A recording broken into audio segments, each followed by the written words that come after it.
Hi, and welcome to OCD Whisperer Podcast. So today I have Chris Trondsen, and you work at the Gateway Institute as a clinician, a specialist in OCD and anxiety disorders. And I know also in International OCD Foundation, you're also working there with BDD and really being an advocate for OCD. And I know you're really doing a lot of actually advocacy work. And if I remember correctly, you're also vice president of the local chapter in Southern California. So welcome to the show. Yes, Christina, thank you so much for having me. I'm excited to be here to talk about OCD as always. That's right. That's what we focus on here. Um, so, for today's episode, one of the things that comes up quite frequently is folks have questions around OCD and emotions. How does your emotional landscape get impacted when you're somebody who happens to have OCD? So, I think if we can kind of dive a little bit into that and give some sort of general understanding of that, that would be a great place to start. Yeah, well, first of all, I'm glad you're bringing this topic up. I believe that when most clinicians research literature is spoken on OCD, there's such a high focus on the intrusive thought element. But as many people will tell you who live with OCD, sure, thoughts, worries, fears, images is one component of it, but it's not just this thought that pops up in your head. It's also the emotional toll it takes on you. There is such a visceral reaction. Our palms get sweaty, our throat gets dry, our heart is beating, our vision, it really intensifies. And so we have this intense emotion behind whatever trigger we've experienced. And so I hear a lot of the literature focus so much on the intrusive thought element, but don't really explore, discuss, or even highlight the way that it affects somebody's emotional just experience when they're triggered. So we know that the amygdala, there's two of them in our brains, they're about the size of an almond. Both of those are really, really crucial in understanding how somebody experiences OCD. So when those amygdala get triggered, they get into the fight or flight system. But those amygdala are located near and in the limbic system. And that's the part of our brain that really deals with emotion. And so, this part is just misfiring and it's very active. So we know that when we look at somebody experiencing OCD, not only is their brain lit up just from the activity, but also their emotions, they're very intense. And so I know for me, having lived with OCD, I obviously knew that I experienced these intense emotions in situations nobody else found dangerous. But it wasn't until, really writing my thesis in graduate school, I came across literature that really explored that idea of the emotional dysregulation that people with OCD experience. And we hear people talk about that a lot with dialectical behavioral therapy and when people are experiencing borderline personality disorder, but there's not a lot of discussion about the emotional dysregulation or the struggle that people have with that in OCD. And so I came across these three articles. One was by a researcher named Yap in 2017, another by Berman in 2018, and then Khosravani in 2018. And obviously, it wasn't just them, it was with their colleagues. But what the research really showed is that when somebody is experiencing OCD, they have a difficulty regulating their emotions. They feel really intense highs and really intense lows. And so when we're in that fight or flight, that intense emotion takes us sort of out of that rational part of our brain and our ability to really focus. And we get so worked up in those feelings of just distress and anxiety. Or when we look at some of the subtypes like pedophilia OCD, intense both shame and guilt. And so those emotions really take a toll on us, and we are more likely, when experiencing those intense emotions, to act on those compulsive behaviors to try to get that emotion to go away. The problem is somebody with OCD learns to basically regulate their emotion through compulsions. And what Mhm. happens even beyond the OCD scope is when they're experiencing anxiety in their normal life, they're also trying to use compulsions to regulate their emotions. So people that are dealing with normal anxiety from a loss of a family member or from getting let go of a job, it's not surprising that people's emotions start to get out of control, and then they rely on higher compulsions to try to regulate that emotion. So beyond just, you know, really dealing with intrusive thoughts, one of the goals in exposure response prevention is to help a client really learn how to regulate their own emotion and control it. But that's one of the things that loved ones will say is, I see my son or my daughter just in so much distress, or my loved one in so much distress, crying a lot or screaming, angry, all these kind of different emotions from a trigger from OCD. Perfect. So you actually just named one specifically that I wanted to hone in on today, and that's anger. Mm. So when it comes to OCD and anger, if you can just talk a little bit to us about, what would be some things that could trigger that? Why would somebody maybe have such immediate anger response? And then, of course, as always, I love to ask, what could be one thing that somebody could do to address that? Yeah, you hit the nail on the head. I would say a lot of times, yes, one of the main emotions that people will report, especially when it's somebody, who comes into a session that's a loved one or a family member, they'll say, look, the individual in my life with OCD is so angry. And when you talk to people with OCD, there's a lot of anger, especially if somebody deliberately or accidentally triggers them. I mean, there's a lot of anger behind that. So we know anger is really a secondary emotion, meaning that that kind of the anger comes through when something else is going underneath. And some of the things that can cause anger is feeling a loss of control. And that's really what happens when somebody with OCD is triggered, is they in their mind have sort of mapped out this situation, and then something appears that triggers them and kind of takes them out of sort of that rational mindset and into that very emotional reptilian part of their brain that's just trying to survive. And if they can't control that situation, it leads that kind of injustice, that lack of control, into that anger. And so people, especially if they're living at home with others, if somebody does something in the house, let's say somebody uses their bathroom, or somebody moves one of their items out of the way, or a parent is cooking with a knife and it triggers them, they just want that negative emotional experience to stop. So there's that lash out. I think of it like this: like if we have a bucket that fills up to the point that we can't tolerate much, the second we're triggered, we go out of sort of that rational, calm, let me kind of think this through, and straight into just that primal anger, doing anything we can to get that trigger to stop. So what I always remind people is, look, I tell all my clients, you have every right to be angry. It sucks living with OCD, especially since it's such an underappreciated, misunderstood disorder. So you don't even have, the sympathy or support from most people in your community. It's just, how do you exert that anger? So one of the things that I always talk to when I talk, kind of locate the source of anger, one thing often I hear is when it's involving like a family or a relationship, is that everyone around them is trying to critique them or push them or do something in the heat of the moment. So one of my suggestions on how to deal with anger is, if you're a loved one or if you're the person with OCD, having a conversation when you're calm and say, okay, if I'm stuck in compulsions, this is how I best want to be supported. So, for instance, most people will report that if they're in a compulsion, they want their loved ones to just leave them alone. Give me 5 minutes, give me 10 minutes. Let me utilize my ERP tools that I've learned and try to get out of this situation on my own. And then we can have a discussion or address it, because people will come at them in that moment.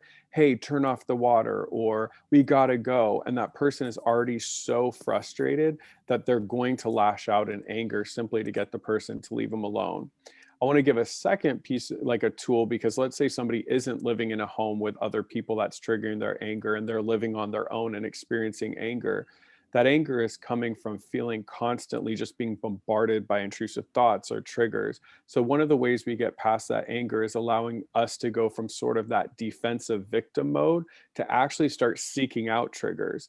When we get into an offensive mindset where we're walking around and deliberately triggering ourselves, when somebody else triggers us, we're already in that mindset to handle it, and we feel more in control. We actually feel like we can handle this and go towards it. And that really helps people to get out of that anger, because they don't feel as helpless in the need to lash out. I think the last thing I'll say about it is self-compassion. You're going to snap. You're going to be angry. You're going to be mad at the world at times. You have a major mental disorder that's wreaking havoc on your life. So give yourself that some self compassion, but really work on utilizing ERP to help with that. Deep breathing is never a bad thing if you're kind of in that Yeah. anger and stuff. It's not a fix all, obviously, but learning something like a box breathing to really cool yourself in, cool yourself down, sort of have like a huddle with yourself, and remind yourself, okay, I'm really angry because I'm frustrated because of how out of control I feel right now. let me go back to my tools and start fighting against the OCD. And that's going to empower me, and I'll feel less angry about the situation. Yeah, and let me go back for a second. You said box breathing. So just for anybody who's not clear on that, can you explain what that is? Yeah, so I learned box breathing. Actually, what the way that I was taught it was from somebody who worked in the military, and they said it was a type of breathing that really helped when people were out in the field to cool themselves down, so they stay into that clarity of their brain and don't get, caught up in that fight or flight. So I always think if it worked out for veterans, or not veterans, Yeah. but people in active military, will work for Hmm. us. So if you think of the idea of a box, it has four sides. So what you do is you build one side by breathing in from the nose for 4 seconds. So you're inhaling through the nose, and you want to make sure it's deep breath. So if you have one of your hands on your lower kind of stomach diaphragm area, you want to make sure that that part is moving. So you breathe in for 4 seconds. Then you want to hold it for the top of the box for 4 seconds. Then you exhale for 4 seconds out your mouth. Really blow that air like you're trying to blow out a birthday candle, not too intensely, but just a constant breath.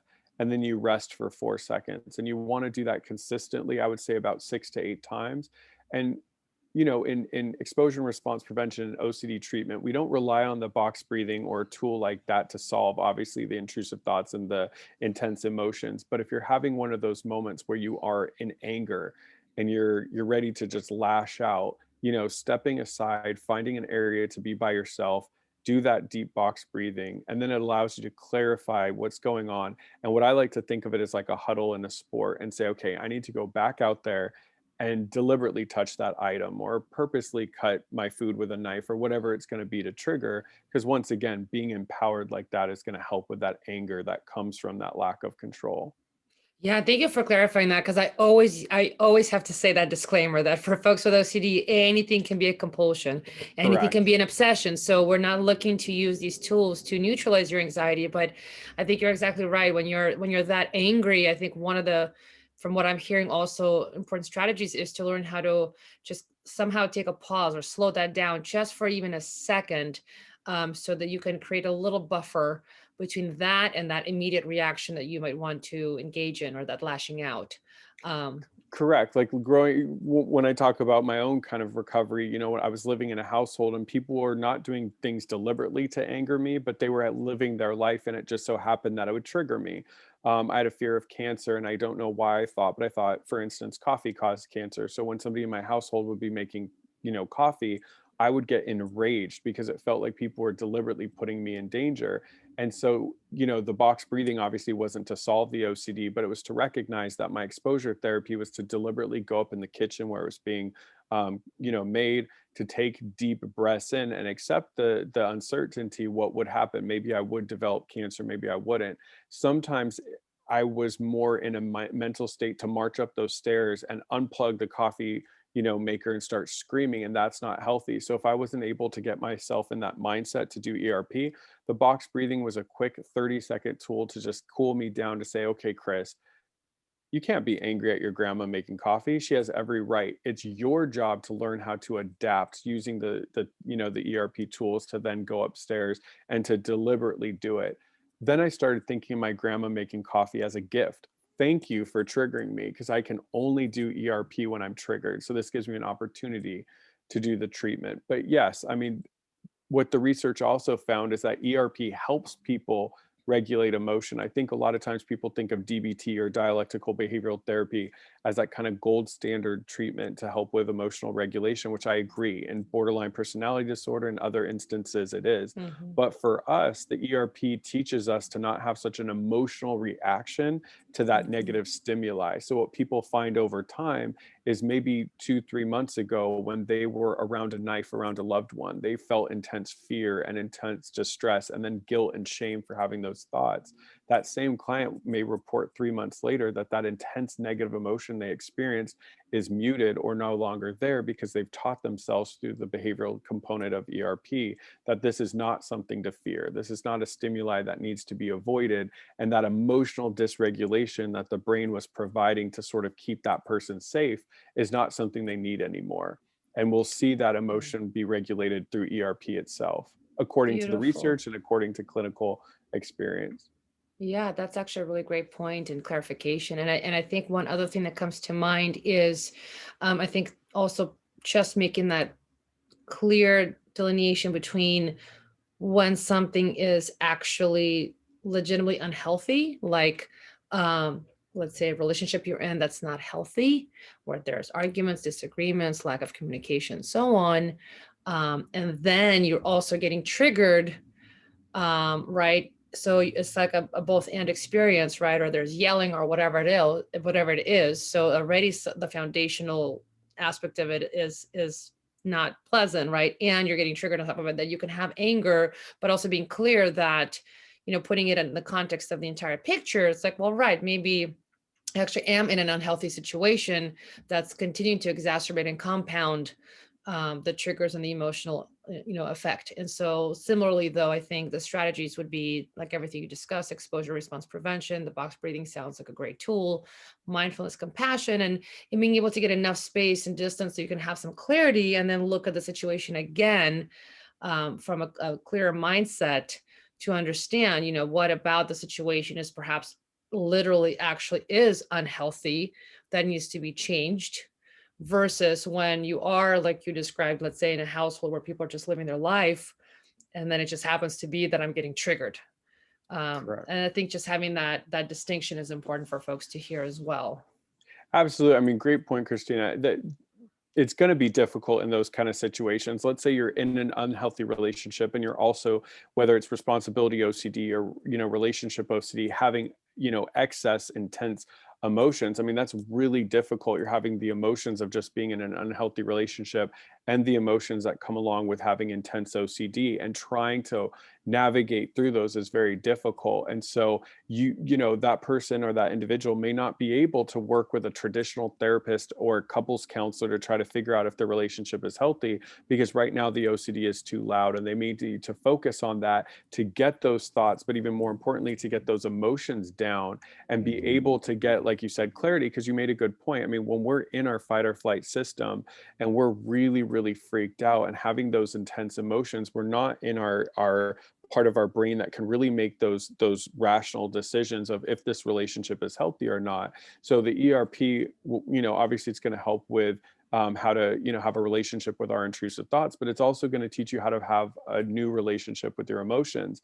We talk a lot about in OCD therapy about emotional reasoning, this idea that we allow our emotions to basically judge our behavior, to direct our behaviors. And we can't be doing that in OCD, because we know a lot of times the emotions we experience aren't really our own. That's why we see traditional talk therapy not work for OCD, is because somebody, let's say in relationship OCD, can be talking about those symptoms from the OCD for months, years, heck, may I say decades sometimes in some people's cases, but it's not their own emotion. So the more they talk about it, the more you validate them as a clinician. And the person now is so confused. Are these my own emotions? Is it from the disorder, et cetera? So by, utilizing ERP, what it helps do is not only get clarity, but it helps kind of quiet those emotions on the OCD. And then, like you said, now there's a clear picture about the actual relationship. And the person can say, now that the OCD is gone, it's clear to me, that this relationship is unhealthy and I have to jump ship. So people can make that decision Yeah, once the OCD is out of it. beautiful. Thank you so much for your time. And just, if people want to find you, where can they find you? Yeah, absolutely. I mean, like you said, I work at the Gateway Institute in Costa Mesa. I'm a therapist there. I'm also a lead advocate for the IOCDF. So, and working for their BDD special interest group, and then vice president of OCD Southern California. So the best way to reach me is just, find me on those, those platforms. I would say just email me. It's my name, Chris Trondsen at gatewayocd.com. But thank you so much for having me. This is an important topic. And I hope if anybody gets one thing from this podcast, it's really the fact that, if you're reading things and you're watching things and you don't hear emotion, mentioned a lot, that's one thing that Christina is trying to do with this podcast. That emotion definitely is a really impacted component of the OCD triangle. And by really understanding how emotion can be manipulated through OCD and really understanding why you're experiencing it, can help people get better clarity on their recovery journey.